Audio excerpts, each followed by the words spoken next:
আসসালামু আলাইকুম এভরিওয়ান, সবাই কেমন আছেন? আমি আল্লাহর রহমতে অনেক ভালো আছি। আজকে আমি আপনাদেরকে তৈরি করে দেখাবো সহজ এবং সবচেয়ে কম উপকরণে তৈরি ডোনাটের রেসিপি। এই ডোনাট আমার বাচ্চারা খুব বেশি পছন্দ করে খায়, তো ওদের জন্য আমার প্রায় বানাতে হয়। তো ময়দা না থাকলেও আটা দিয়ে কি করে ডোনাট তৈরি করতে পারবেন সেই রেসিপিটাই আপনাদের সাথে আমি আজকে শেয়ার করছি। আমরা সাধারণত ডোনাটটা ময়দা দিয়ে তৈরি করি, তো আমি আজকে আটা দিয়ে ডোনাট কীভাবে তৈরি করতে হয় সেটা আপনাদেরকে দেখিয়ে দিচ্ছি, এবং আপনারা আটা দিয়ে কীভাবে পারফেক্ট ডোনাট তৈরি করতে পারবেন সেটাই আপনাদের সাথে আজকে শেয়ার করছি। আমি এখানে নিয়ে নিয়েছি 2 কাপের মতন আটা এবং 2 টেবিল চামচের মতন চিনি, দিচ্ছি স্বাদ মতন লবণ, দিয়ে দিচ্ছি ইস্ট 1 টেবিল চামচের মতন। এখন শুকনো উপকরণগুলো আমি একসাথে খুব ভালো করে মিক্স করে নিচ্ছি। শুকনো উপকরণগুলো একসাথে দেওয়ার পর একটু ভালো করে মিক্স করে নিয়ে আমি এখানে দিয়ে দিচ্ছি একটা ডিমের অর্ধেক।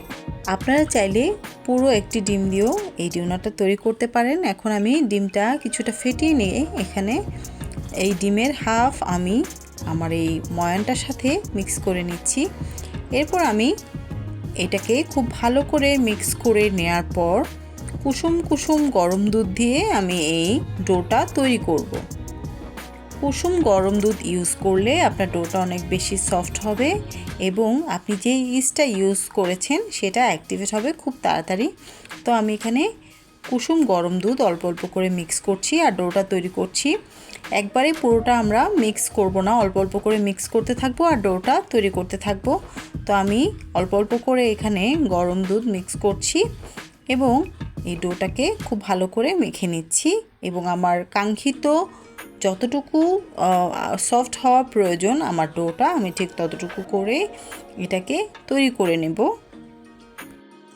ডোটাকে খুব ভালো করে হাত দিয়ে মধ্যে মধ্যে আমি খুব সফট এবং মসৃণ একটা ডো আমি এটাকে তৈরি করে নিচ্ছি, খুব ভালো করে মেখে নিচ্ছি।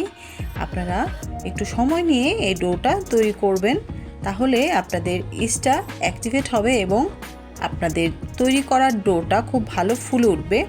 তো এখন আমি ডোটাকে খুব ভালো করে একটা বাটিতে মসৃণভাবে তৈরি করে নিলাম এবং এটাকে আমি 20 থেকে 30 মিনিটের জন্য একটা ঢাকনা দিয়ে রেস্টে রেখে দেব একটা গরম স্থানে, তাহলে আমার রুটিটা ফুলে উঠবে।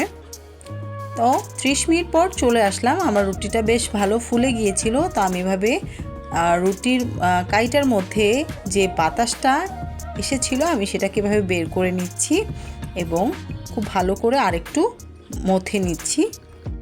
এবার আমার মেখে রাখা ডোটাকে আমি 2 ভাগ করে নিচ্ছি এবং একটা ভাগ দিয়ে আমি রুটি তৈরি করতে চলে যাচ্ছি। আমার তৈরি করে রাখা ডো থেকে 2 ভাগের 1 ভাগ আমি এভাবে নিয়ে একটু মোটা করে রুটি বেলে নিচ্ছি। আপনারা দেখতে পাচ্ছেন আমার যে কাইটা নিয়েছি সেটা কতটুকু ঘনত্বের। তা আমি এখন এটাকে একটু রুটি বেলে নিচ্ছি। তো সেক্ষেত্রে আপনারা মার্কেট থেকে এ ধরনের একটি ডোনাট কাটা সংগ্রহ করতে পারেন। এছাড়া যদি ডোনাট কাটা না থাকে সেক্ষেত্রে কিভাবে আপনারা ঘরে বসেই সুন্দর ডোনাট তৈরি করতে পারেন সেই সিস্টেমটা আপনাদেরকে দেখিয়ে দিচ্ছি। প্রথমে একটি ঢাকনা দিয়ে আমি একটা শেপ কেটে নিয়েছি, তারপর পানির বোতলের ছোট ঢাকনা দিয়ে আমি মাঝের অংশটা কেটে নিয়েছি।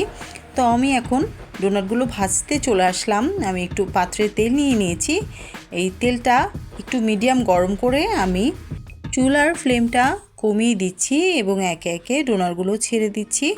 ডোনাটগুলো দেখুন নিজে নিজেই ফুল উঠবে, আপনার নাড়াচাড়া করার কোনো প্রয়োজন নেই, তবে মাঝে মধ্যে একটু নেড়ে দিতে পারেন। দেখুন সুন্দর ফুলে উঠেছে।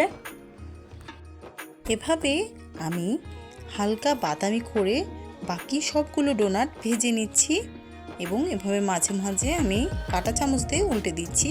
আমরা অনেকেই ভাবতে পারি যে ডোনাট আমরা সবসময় ময়দা দিয়ে করে থাকি, আটা দিয়ে হয়তো হয় না। আপনারা চাইলে এই ভিডিওটা দেখে, এই রেসিপিটা দেখে আপনারা আটা দিয়েও তৈরি করতে পারেন। বাচ্চারা অনেক সময় হঠাৎ করে খেতে চাইলে সেক্ষেত্রে যদি বাসায় ময়দা না থাকে আপনারা বাসায় থাকা আটা দিয়েও এই রেসিপিটা বাচ্চাদের সামনে সার্ভ করতে পারেন। তো আমি এভাবে সবগুলো ডোনাট একটু ব্রাউন করে ভেজে নিচ্ছি এবং মাঝে মাঝে বাদামি করে ভেজে নিয়ে আমি আমার ডোনাটগুলো তুলে নেব। তো আমি একটু এগুলোকে নেড়ে দিচ্ছি। আপনারা ডোনাটটা ভেজে নেওয়ার পর বাচ্চাদের সামনে সার্ভ করার আগে আপনাদের পছন্দ অনুযায়ী ডেকোরেশন করে নিতে পারেন। চকলেট সিরাপ, আইসিং সুগার অথবা কেক ডেকোরেশনের সামগ্রী দিয়েও আপনারা বাচ্চাদেরকে এই ডোনাটটা সাজিয়ে সার্ভ করতে পারেন। আমি এখানে বাচ্চাদের যে চকলেটটা পাওয়া যায় সেটা দিয়ে এবং স্প্রিঙ্কেলস দিয়ে বাচ্চাদের সামনে আমি এই ডোনাটটা পরিবেশন করেছি। তো আমার আজকের ভিডিওটি আপনাদের কাছে কেমন লাগলো আশা করছি জানাবেন। সবাই অনেক বেশি ভালো থাকবেন, সুস্থ থাকবেন, আমার জন্য দোয়া করবেন। আর এই ধরনের অনেক সিম্পল রেসিপি পেতে আমার চ্যানেলটা সাবস্ক্রাইব করে রাখবেন। সবাই ভালো থাকবেন। আল্লাহ হাফেজ।